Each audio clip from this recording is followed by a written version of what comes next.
et mul on tunne, et enam-vähem on konsensus, et see tuul on see tee. Absoluutselt kõik inimesed, peaaegu 100% olid nõus, et tuuleenergia on hea ja päikeseenergia on hea, aga mitte minu koduaeda, eks ole, või mitte minu valda just. Isegi.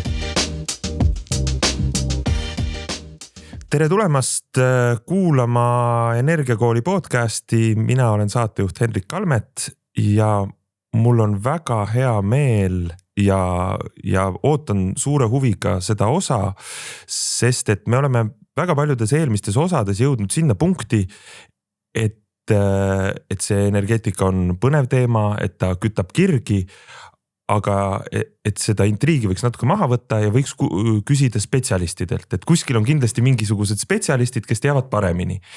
Ja mul on tunne, et me oleme jõudnud teatud spetsialistideni. Et mul on väga hea meel siin stuudios tervitada Rohetiigri nõukogu esimeest Andres Vesket.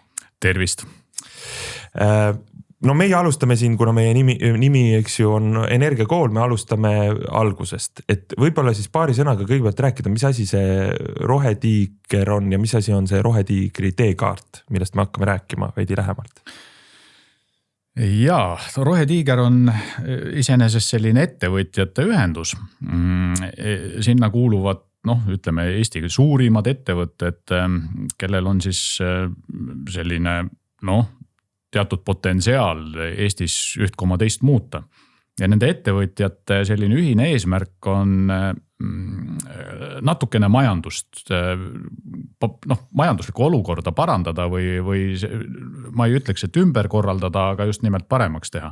Ja paremaks teha selles mõttes, et me ei võtaks ressursse nii palju looduse arvelt ja ei teeks keskkonnale nii palju kahju. Ehk me otsime sellist tasakaalu keskkonna, looduse ja majandussektorite vahel. Aga mida see tasakaal siis tähendab, et seda on vaja kuidagi ka sisustada ja siis me oleme seda Rohetiigris hakanud niiviisi sisustama, et oleme erinevatele majandussektoritele hakanud tegema teekaarte.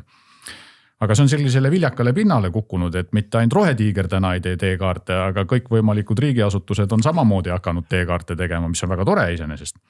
Aga meie teekaardid on siis käinud läbi sellise teekonna, et me hakkasime 21. aastal tegema esimest energiateekaarti ja siin tuleb öelda muidugi ka Alexelale aitäh selle eest, et üks selle idee autorid on Alexela majast pärit. Ja tegime siis 21. aastal, 23. aastal ja nüüd 25. aastal tegime siis täiendusi sellele esimesele teekaardile, sest energeetika on nii dünaamiline ja areneb nii kiiresti. Et sinna on vaja seda teha, aga valmis on meil ka transpordile tehtud teekaart, ehitusele ja praegu on tegemisel siis ka maakasutusele teekaart. On ka väga mahukas, võtab kokku või võtab vaatluse alla nii metsanduse, põllumajanduse, veestikud ja äärmiselt selline intriige tekitav ja päris keeruline valdkond. Et ma olen alati küsinud meie juhi või Rohetiigri juhi käest, Eva Truuvergi käest, et kuule, kes meil käskis neid asju teha? Ja ega siin mõistlikku vastust ei ole, et me tahame tegelikult asju paremaks teha, et keegi tõesti meil seda teha ei ole käskinud, aga proovime siis selle kaudu kuidagi Eesti majandust paremaks saada. Ja tööstuse ringmajanduse teekaart on ka veel praegu tegemisel. Ja et sellest veel vähe ei oleks, siis ma alati ütlen, et kõik need teekaardid on sellised valdkonna spetsiifilised, et kui energiateekaart võib-olla sobiks kliimaministri lauale, transpordi teekaart näiteks majandus- ja kommunikatsiooniministeeriumi siis lauale, siis on selline, me võtame kõik need teekaardid ka ühes peateekaardis kokku siis lõpuks. Ja see sobiks siis peaministri lauale või siis ka nende inimeste lauale, kes ei viitsi võib-olla kõiki neid erinevaid teekaarte läbi lugeda.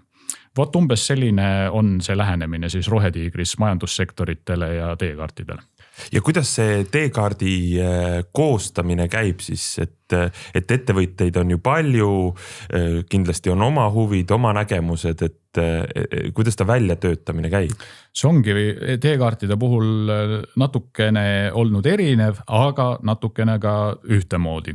Ühtemoodi on see, et me kindlasti proovime kaasata võimalikult palju sektorite siis suuri ettevõtteid. me alati proovime kaasa haarata riik, no kes see riik on, riik oleme meie ise ka küll, aga pean siin silmas seda, et proovime siis ministeeriumitest kas siis asekantslerite tasemel, kes siis oma valdkondade eest vastutavad, kaasa võtta alati, et nad meiega kaasa mõtleksid. Ja me alati oleme kaasanud ja teinud koostööd ülikoolidega. Et energia teekaardis on selge roll olnud Tallinna Tehnikaülikoolil alati. Maakasutuse teekaardil arusaadavalt võtame ideid nii Maaülikoolist kui ka Tartu Ülikoolist, aga ka Tallinna Tehnikaülikool, TalTech on kaasas. Oleme kasutanud siin nii EBS ja oleme kasutanud transpordi teekaardist päris palju ka näiteks Tallinna Ülikooli.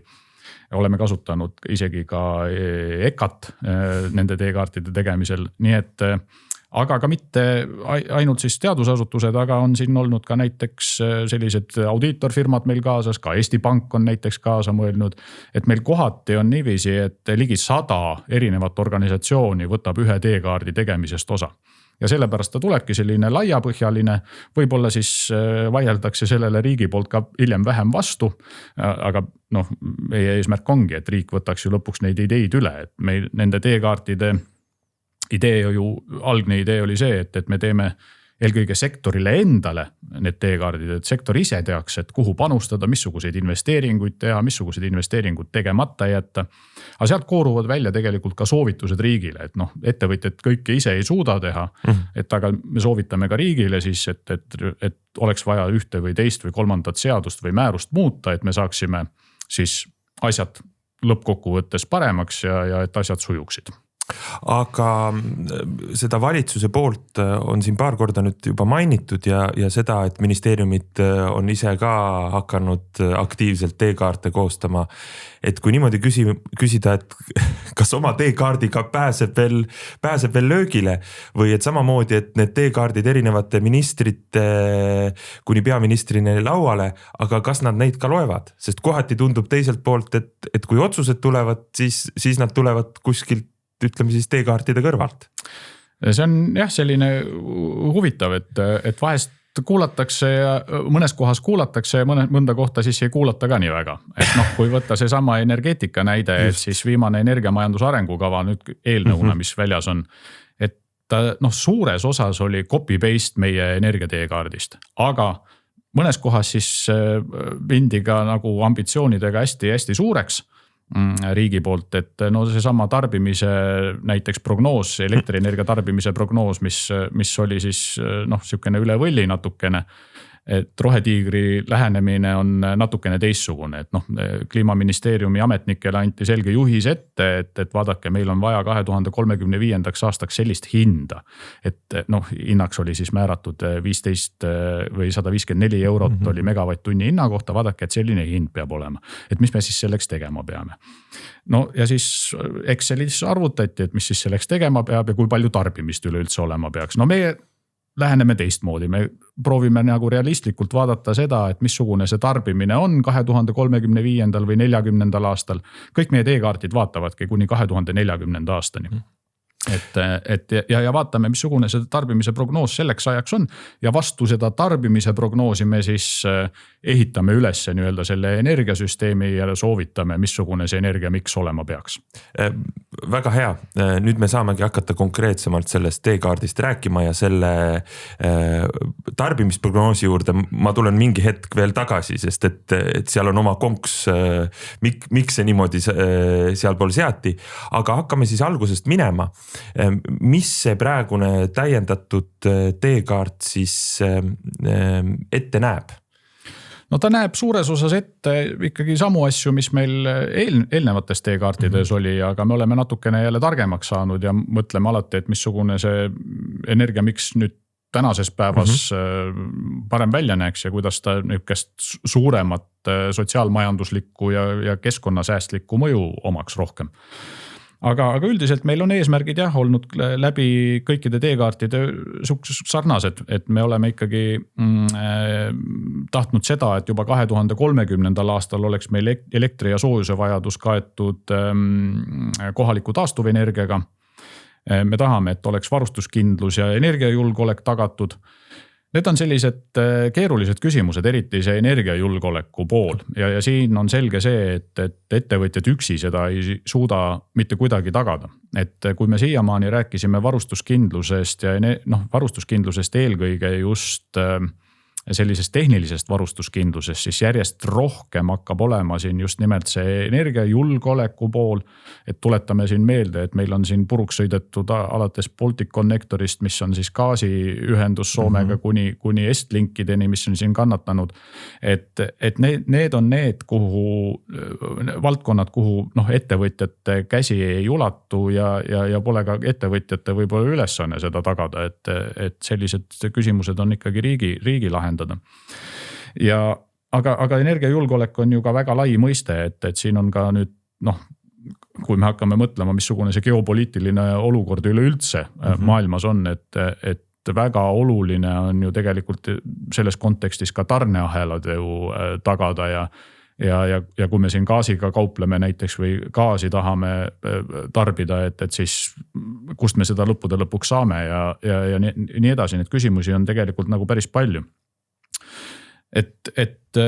Ja kas või see sama kohanemisvõime, et me peaksime ka sellele mõtlema, aga seda siis meie see Rohetiigri energiateekaart ka adresseerib, et kuidas me seda tegema peaksime. Et ühesõnaga see energiajulgeoleku probleem on või küsimus on selline hästi keeruline ja mitmetahuline ja ma ütlesin, et kui meil on siiamaani vaatasime sellisest tehnilist valmisolekut või varustuskindlust, siis ma ütleksin, et me peame vaatama tegelikult ka seda, et see energia oleks kättesaadav inimestele. Ka see on osa varustuskindlusest, et mulle rääkisin siin üks päev Marti Häälega juttu ja ta tõi väga hea näite, et kas siis on varustuskindlust tagatud, kui nende tanklates on bensiin küll saadaval, aga ta maksab 20 € liiter.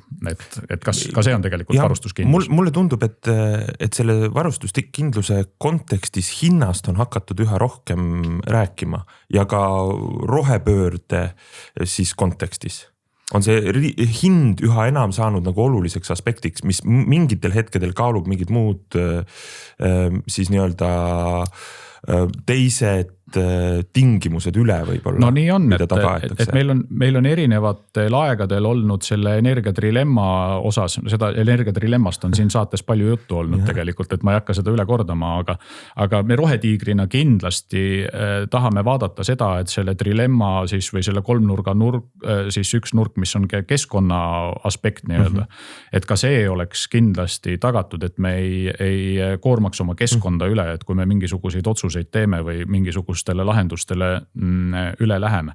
Aga tõepoolest, et meil on peale Covidit oli meil selle sama varustuskindlusega ja peale seda, kui see Balticconnector puruks sõideti, et on need prioriteedid aeg-ajalt nihkunud ikka kord varustuskindluse poole, täna ta tõepoolest mulle tundub ka, et ta on rohkem niisugune hinna küsimus, et aga me ei tohiks ära unustada, et me peame kindlasti tegelema ka keskkonna küsimustega siin selles kontekstis.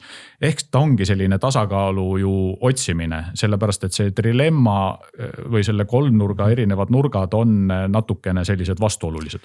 Sest et ma saan aru või huvitav oli isegi lugeda, et kuigi nimi on Rohetiiger, siis te olete vist ise öelnud, et need kliimaeesmärgid, mis on võetud 2030 ja see on tsitaat, et päris üle laipade ei ole mõtet neid saavutama minna. Me rääkisime siin küll sellest, et Eesti võttis ise endale kohustuse, et 2030. aastaks me tarbiksime ainult elektrit, mis on siis roheline või taastuvatest allikatest pärit. Ja siin on tõesti see, et kui meil on Ukrainas käib sõda, Trumpi trikid Ameerikas on kõik natukene ebastabiilsemaks muutnud. Et ma arvan tõesti et kui me ei saavuta seda ise võetud eesmärki 2030. aastal tarbida ainult rohelist elektrienergiat. Ja siin tuleb muidugi see kõrvalmärkus tuleb kohe teha, et seda ei olegi mõeldud tegelikult tunnipõhiselt, et me iga tund tarbiksime seda rohelist elektrienergiat, et alati jäävad tipud, mis jäävad ka tulevikus ilmselt fossiilsetel kütustel põhinema, sest nii on lihtsalt mõistlik ja kui me seda teistmoodi teeksime, see läheks lihtsalt pööraselt kalliks. Aga aasta baasil, kui võtta, et jah, siis see eesmärk oli, et me tarbime ainult taastuvatest allikatest, aga noh, tõesti, ma arvan, et midagi ei juhtu, kui me selle eesmärgi ka natukene hiljem saavutame. Muidugi see ei tähenda seda, et me peaksime kuidagi ennast lõdvaks laskma ja selle eesmärgi kuskile nurka viskama. Aga me oleme väike riik ja me ei suuda lihtsalt korraga mitmesse suunda joosta, et meil on vaja riigikaitsesse panustada, et ma saan aru, et siin koalitsiooniparteid täna Eesti 200 ja Reformierakond on jõudnud tõdemuseni, et 5% on see okei, siis sisemajanduse kogutoodangust riigikaitsesse investeerida, mis mulle tundub ka täna, et võib-olla see on minu subjektiivne, et see ei ole nüüd rohetiigri selline üldine seisukoht, et minu tunnetus on samamoodi, et me peame võib-olla sinna täna natukene rohkem panustama. Aga peame siis vaatama jah, et kust mis need prioriteedid on, kust me võib-olla saame võtta seda ressurssi, et üle minna siis taastuvatele allikatele ja tarbida seda elektrit 2030. aastal, nii nagu me oleme planeerinud. Või kui me ei saa, noh tõesti, mis siis juhtub? Mitte midagi vast ei juhtu, kui me läheme 32. aastal näiteks üle. Ja nüüd me saamegi minna konkreetselt selle juurde, et mis on see rohetiigri vaade konkreetselt, et mis see kokteil võiks siis olla, selle meie energiaturu kokteil, millest ta võiks koosneda? Ma näitan siis neile, kes ka võib-olla ekraani pealt meid näevad. See on väga kaval, sest et see ärgitab rohkem vaatama. Et siin ongi niimoodi, te ei kujuta ette, mis praegu ekraanil on inimesed, kes te ainult kuulate. Jaa. Et ma kõigepealt tulen selle tarbimisprognoosi juurde, et ma sellepärast, et nagu ma ütlesin, me rohetiigris kõigepealt proovisime ikkagi realistlikult hinnata seda tarbimist. Ja selle realistlikkuse all ma pean silmas, et see rohetiigri meeskond on ise suhteliselt väike, aga nagu ma ütlesin, meil on hästi palju ettevõtjaid siin kaasas ja selle tarbimisprognoosi taga on ikkagi kõik Eesti suuremad energeetikaettevõtted. Ja meil on viimastel aastatel muidugi see tarbimiskõver on alla tulnud elektrienergia koha pealt. Ja kui meil siin 21. aastal oli see tarbimine circa 9 teravatt-tundi aastas, siis eelmisel ja üle-eelmisel aastal oli ta isegi alla 8 natukene. Mis tähendab seda, et ega siis meie sinuga, Hendrik, kodudes ju ei tarbi vähem. Me tarbime ikka sama palju, kui me ennem tarbisime. Et see tarbimise langus on tulnud eelkõige just tööstusettevõtete tarbimise langusest, millest on nagu siiralt kahju muidugi. Et seda tarbimist võiks Eestis tegelikult rohkem olla. Aga prognoos on igal juhul selline, et 2035. aastaks tarbimine tõuseb siuksele ligi 11 teravatt-tunnini ja 2040. aastal ka üle selle 11,6 teravatt-tundi. Peab muidugi jälle ääremärkusena ütlema, et meie tarbimise prognoos on natukene konservatiivsem ja tagasihoidlikum kui näiteks Eleringi oma.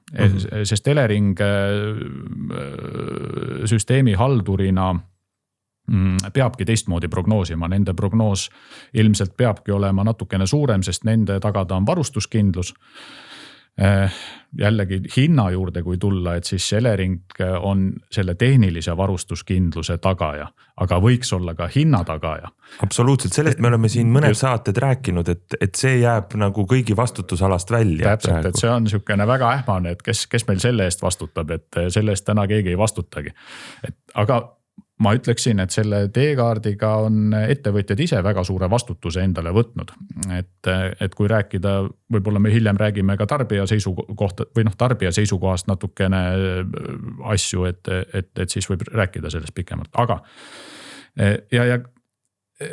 ja kahjuks on niiviisi jah, et see tarbimise kasv, elektrienergia tarbimise kasv tuleb eelkõige just energiasäästust. Et see kõlab natukene paradoksaalselt, et energiat hakkame vähem tarbima, aga elektrit hakkame rohkem. Ja tegelikult niiviisi on. Ja see energiasääst tegelikult tuleb meil suuresti siis soojusenergia ja transpordikütuste arvelt. Et ma lugesin täna just Alexela sellist intervjuud oli tehtud siis kütuseturu juhiga ja seal oli siis natukene prognoositud, et et kuidas 2040. aastal võiks kütuste turg välja näha ja noh, sellega võib nõus olla muidugi, et 2040. aastal me tarbime kindlasti ka nii diislit kui ka bensiini ja ega need vedelkütused kuhugi ära ei kao. Kuigi vahepeal juba tundus, et 2035. aastal ju Euroopa Liit mingil hetkel ei tahtnud enam uusi sisepõlemismootoritega autosid kasutusele võtta. Siis ja meil on siin ju vahepeal palju kirgi kütnud, oli see eelmine nädal need elektriseeritud parklad kõik kaubanduskeskustele. No täpselt, et me valmistume jah selliseks elektrifitseerime kõik ära. Ega rohepööre oma olemuselt ongi lihtne, tuleb kõik asjad ära elektrifitseerida ja elekter roheliseks teha ja tegelikult on asi lahendatud. Aga tulles siis tagasi nüüd selle prognoosi juurde, siis jah, ta on põhiliselt kasv on siis energiasäästust ja noh, ei saa jah öelda, et me näeksime siin väga palju sellist tööstustarbimise kasvu, aga seda võiks olla. Kindlasti võiks sihukest tarka tööstust või tarka tarbimist Eestisse juurde tulla. Ma tean, et siin ka meie liikmed, osad Rohetiigri liikmed siis aktiivselt sellega tegelevad, et ikkagi ehitatakse ka Eestisse teatud selliseid noh, näiteks kas või neid andmekeskuseid, datacentreid ja nii edasi, et olenemata sellest, et Skandinaavia riikides on elektri hind on ikkagi odavam, aga meil on ka teatud oma eelised olemas. Kas ei ole, vabandust, et ma vahele segan, kohati selle tööstusega selline küsimus, selline kana ja muna küsimus, mida nagu veeretatakse, et osad ütlevad, et kui meil oleks rohkem võimsusi, siis tuleks tööstus ja teised ütlevad, näidake mulle seda tööstust, küll me loome siis sellele võimsuse. Ma arvan, et ei ole väga, et ma arvan siiski, et meil on situatsioon paraku selline, et meie elektri hind iseenesest Eestis ei ole kallis. Et kui me võtame sihukese või noh, Euroopa riikidega võrreldes on meil pigem on ta madala võitu. Meie probleem on selles, et me oleme lihtsalt ühes paadis siin regioonis maailmameistritega, kelleks on Soome, Rootsi, Norra. Nende hindade vastu me ei saa. Arvi Hamburg on öelnud, kes on ka siin saates esinenud, on öelnud seda, et me ei saa mitte kunagi. No ma olen natukene optimistlik, äkki kunagi saame. Meil on ikka fantastiline asukoht, kui ma mõtlen, et meil on naaber ühelt poolt selline energiaturu mõttes ja siis teiselt poolt on maailmameistrid, et no siin on vaja tarka lahendust. Siin on vaja tarka lahendust ja võib-olla me kunagi saame samale siis tasemele, oma hinnatasemele, kui on maailmameistrid või Euroopa meistrid siis ütleme. Et saame ka poodiumile vähemalt. Et saame ka poodiumile vähemalt, et siis tuleb seda tööstust ka, sest tööstust huvitab ju eelkõige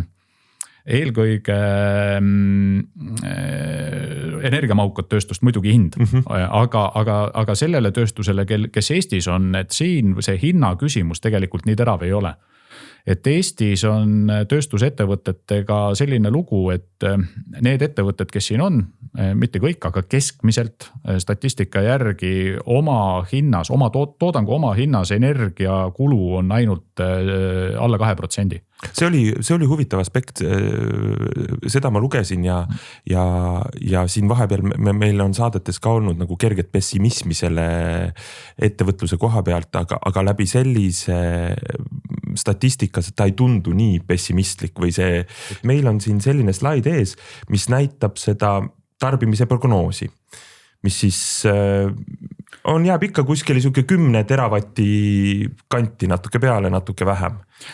Teravatt-tunni siis? Just teravatt-tunni, jah. Sa oled nüüd, Henrik, hästi kaua seda energiakooli teinud, et energia on siis, paneme sinna tunni taha ja kui me räägime ilma tunnita, siis meil on võimsus. Aha, no võt. Eks ma üritangi jätta nii spetsialisti muljet, et sõidan juba nurgad maha, eks ju. Aga tegelikult räägivad ka spetsialistid niiviisi, alati ei viitsita seda välja hääldada. Just.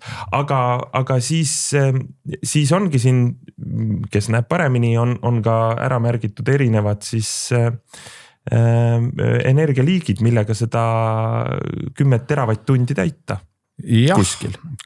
Umbes niiviisi jah, et meil on niiviisi, et kui siin vaadata siis seda rohelist elektrimiksi nii-öelda, et missugune ta tulevikus olla võiks ja ega meil ei ole väga palju muid valikuid, kui me peame tuulevõimsusi ikkagi juurde ehitama.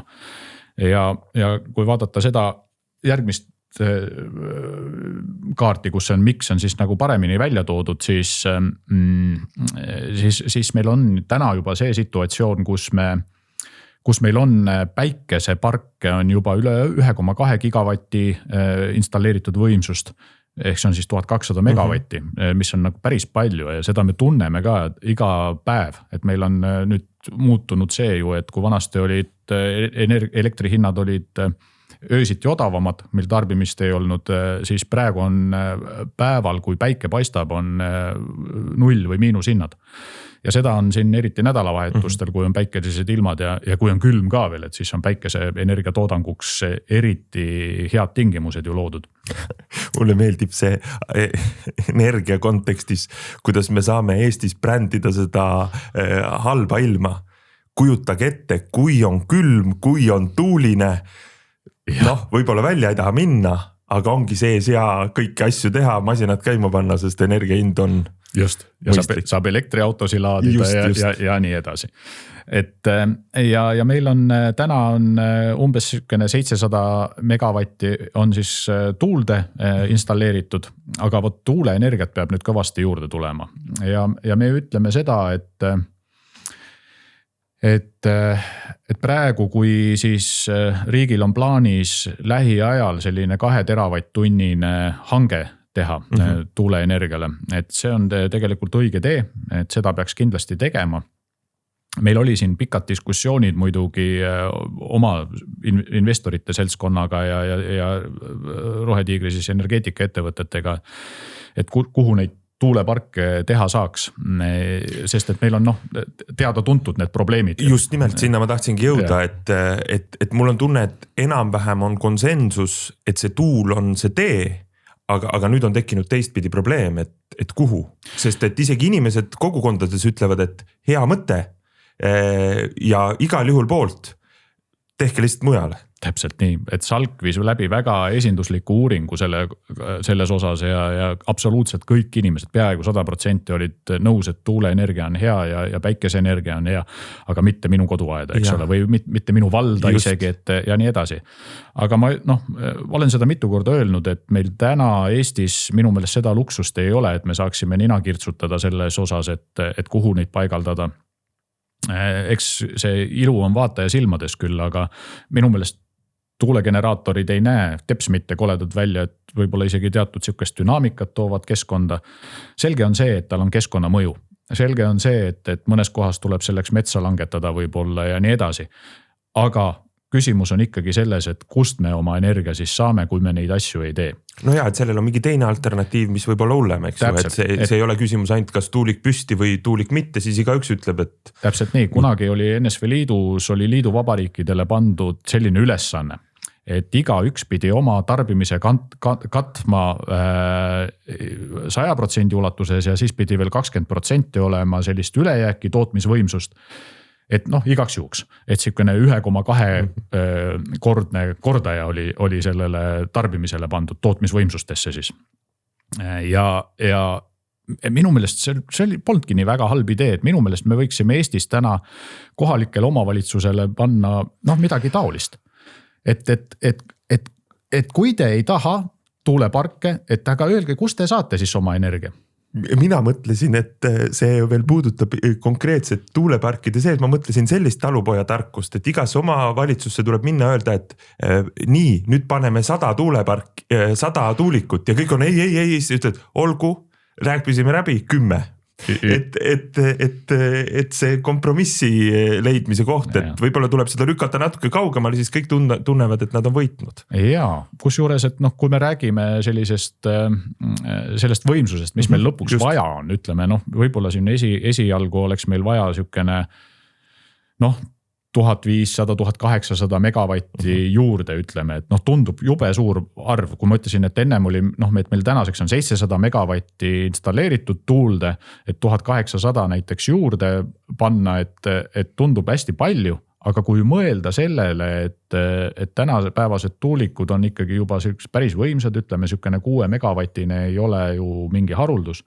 Et 6 megavatine panna, et see tehe läbi teha, siis meil on tegelikult Eesti peale ära vaja mahutada 250-300 tuulikut. No ja, seda ei ole palju. Jah, see ongi vist praegu olnud see viimane signaal igalt poolt, et proovitakse seda hirmu maha tõmmata, et nüüd päris kõik kohad tuulikuid täis pannakse, et tegelikult see number ei ole nii suur. Kõik ei ole nii suur, see number ei ole üldse suur.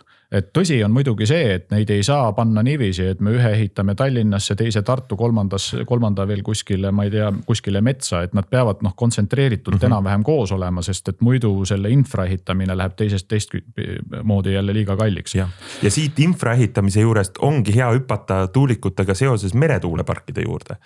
Mis meretuulepargid, mis on olnud rohkem pildis ja plaanides ja kuidagi triivinud kaugemale ja kaugemale niimoodi, et juba peaaegu horisondi taha. No midagi pole teha, jah, tuulepargid merre ehitada on ikkagi tunduvalt kallim. Et võib-olla nad segavad vähem natukene, võib-olla seal on selles mõttes hea mõte, et ta viib seda keskkonnakoormust siit maismaalt ära. Et seal on kindlasti neid plusse on ka päris palju. Kui ta nii palju kallim ei oleks, et siis pikalt nagu ei mõtleks. Aga meie soovitus igal juhul riigile on see, et tuleks ära teha vähem pakkumise konkurss ja need, kes siis pakkuma tulevad, ütlevad ise tegelikult, kuhu nad ehitavad selle tuulepargi, et kas seda tuleks ehitada maale või tuleb ehitada merre. Et need, kes on kindlad selles, et nad saavad maale ehitada, siis ongi odavam maale teha, aga täna me põrkume tõesti sellega, et on keeruline. Ütleme niiviisi, et ma olen rääkinud päris mitmete tuuleparkide arendajatega ja osad on väga skeptilised, ütlevad, et meil tegelikult ei olegi rohkem võimalik kui 700 mega siis ehitada maa peale juurde. Ma ei oska seda hinnata, sest ma ise tuuleenergeetikaga niiviisi spetsiaalselt ei tegele, et siis ongi vaja ülejäänud on ju vaja kuskile siis teha. Aga vist te olete ise ka seal maininud, et neid meretuuleparke ei pea ka tingimata ise ehitama, et leedukad võivad meie eest ära ehitada. Kui on head ühendused. No eks ta ole sükene kahe otsaga asi, sest et me oma selles teekaardis vaatame ka selliseid sotsiaalmajanduslikke mõjusi ja kui seda poolt vaadata, et siis kindlasti selline ehitamine, installeerimine toob väga palju kaasa ka töökohti ja toob kaasa sellist muud käivet ja mõju majandusse, et seda ei maksa ka ära unustada, et kui leedukad selle valmis ehitavad, siis või ka lätlased näiteks, et siis lõpuks on niiviisi, et nemad ehitavad, see võimsus on nende oma, nemad siis ruulivad seal, aga vaatepilt on ka Eestis risustatud selles mõttes, et meie ikkagi neid tuulikuid näeme. Ja seal tuleb eks ju see energiajulgeoleku aspekt. Ja seal tuleb see energiajulgeoleku aspekt ka, mida me siis COVID ajal nägime, et kuidas siis iga riik ise võitles ja tahtis ise hakkama saada. Aga tulevikku see energiamiksi kuuluvad kindlasti tuulikute kõrval ka päike. No päikest pannakse täna palju juurde ka absoluutselt ilma igasuguse toetuseta. Just. Ja see on ka mõistlik, et kui sul on ikkagi suur omatarve kuskil tööstushoones või ka kodumaja pidamises, et siis on see igati mõistlik, sa hoiad kokku siis ka võrgutasusi, mis omakorda jälle muidugi lõppkokkuvõttes võib võrgutasud jälle kallimaks ju teha, eks ole, et kui seda võrku on vaja üleval hoida. Et siin on tegelikult mõtlemise koht, et kuidas me seda võrgutasusi peaksime diferentseerima, et ta oleks õiglasem. Et ma siin seda valemit ei ütle, et kuidas ta võiks olla, aga siin on erinevaid lähenemisi. Et me Eestis selle võrgutasude kaudu tegelikult väga palju sellised regionaalpoliitilisi küsimusi lahendame ära, et ega ta võib-olla ei ole õiglane näiteks Lasnamäe elaniku osas, et kes maksab põhimõtteliselt kinni ka selle, kes Eesti kaugel kuskil elab. Aga täna on niiviisi, et siin on selline mõtlemise koht. Kindlasti on väga suur roll salvestitel, et seda me oma teekaardis vaatame ja meil on vaadatud nii lühiajalist salvestit, siis akusalvestit, kui ka siis on väga tähtis roll meil ka pikaajalisel salvestusel, milleks on siis pumphüdrosalvesti. Siin on jällegi korra segan vahel, aga siin on sama teema natuke nagu nende tuulikutega, et salvestamise koha pealt on ka nagu mingisugune konsensus, aga siin on vähemalt minu vaates tekib siuke küsimus, et ettevõtjad ise, kes on erinevaid salvestussüsteeme arendamas, on nagu teatud vastuolus. Või tekib teatud äriline konflikt, et akusalvesti arendajad ütlevad, et mingisugust hüdro ei olegi vaja ja see on liiga kallis ja midagi ta nii palju ei salvesta ja vastupidi. Nad on väga erinevad oma olemuselt. Just. Ja ma arvan, et nad mõlemal on väga tähtis roll. Et ma mõistan küll neid akude täna installeerijaid, sest nemad ei ole täna küsinud ju riigi käest üldse toetusi.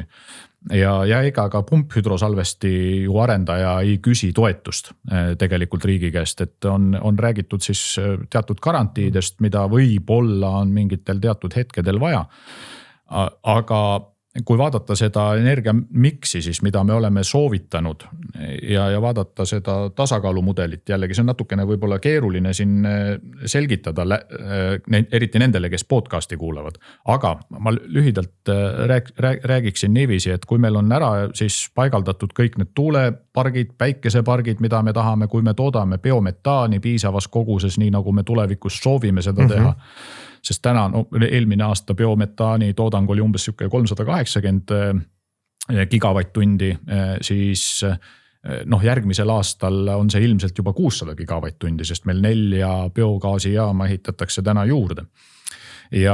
Aga meil potentsiaali on ju palju rohkemaks ja seda potentsiaali tuleks igal juhul ära kasutada. See on nii energiajulgeoleku seisukohast väga ja keskkonna seisukohast väga ja ma ei näe ühtegi nagu miinusaspekti siin, et see on nagu meie enda ressurss, mis tuleks igal juhul kasutusele võtta. Nii palju siis biogaasist, aga jällegi selle energiamiksi juurde tagasi tulles, siis meil tegelik situatsioon on selline, et kui aastas on 8760 tundi, võib-olla isegi 8766, et siis meil umbes 50% ajast tegelikult piisab pelgalt päikese ja tuule energiast, et ära katta kogu siis oma elektrivajadus 2035. aastal, kui siis see tarbimine on 10,6 teravatt-tundi, nagu me prognoosisime.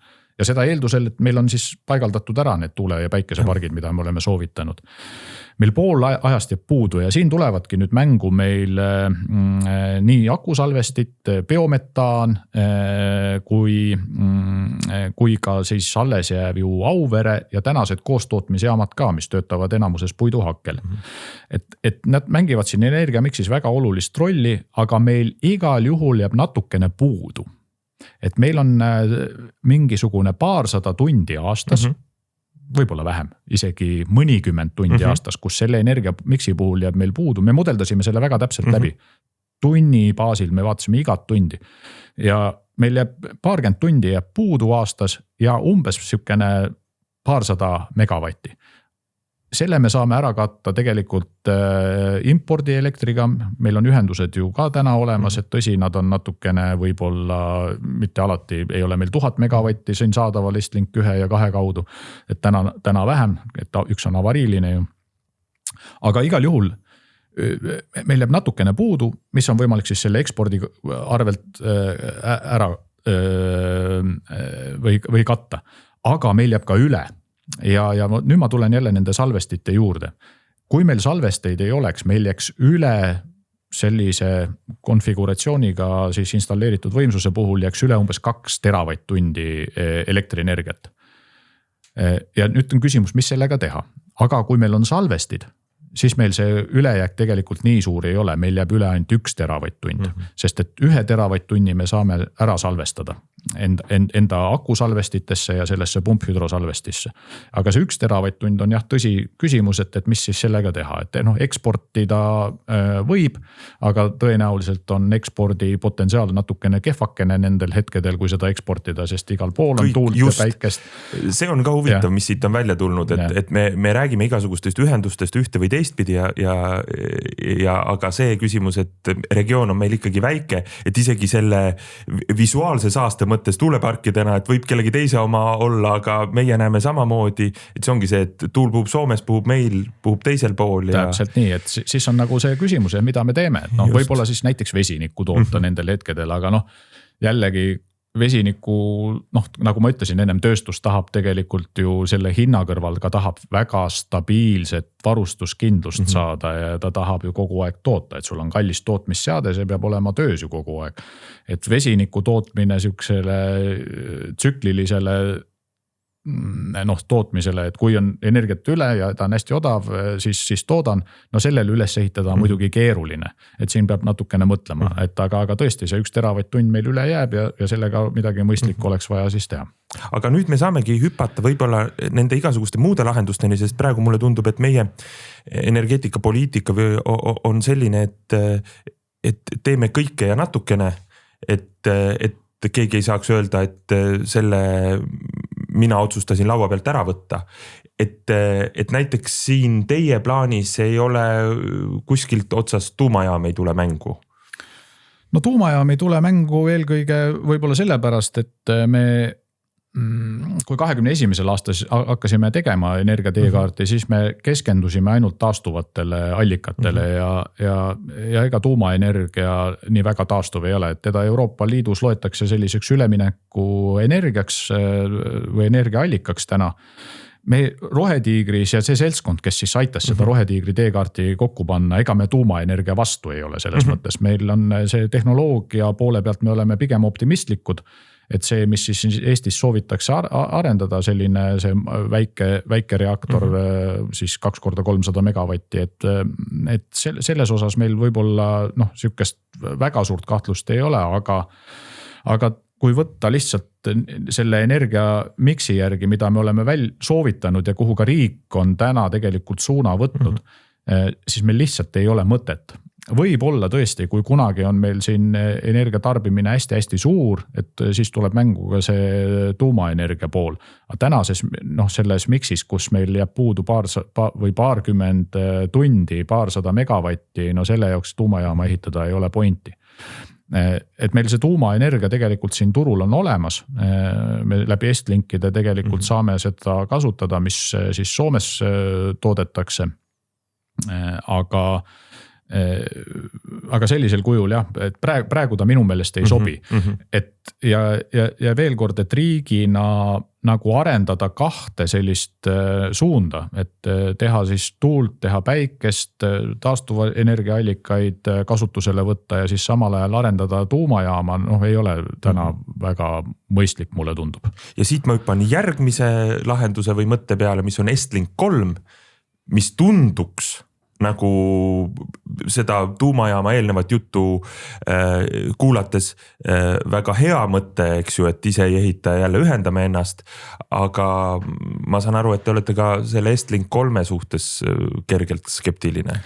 No kergelt skeptiline olen muidugi, et kui me vaatame seda tarbimisprognoosi, mis meil on, et ja seda, mis me ise suudaksime ära teha, et siis ma ei näe vajadust tõesti selle Estlink 3 järgi, et meil oleks, sinna läheb ikkagi circa miljard euri. Läheb, et täna Elering siis on kogunud seda raha küll, ma ei tea mille jaoks, et kas ta on selle Estlink 3 jaoks või Läti-Eesti ühenduse, 4. ühenduse jaoks või veel millegi jaoks on igal juhul see raha kuskil neil seisab. See on siis see ülekoormustasu, eks ole, mida võetakse.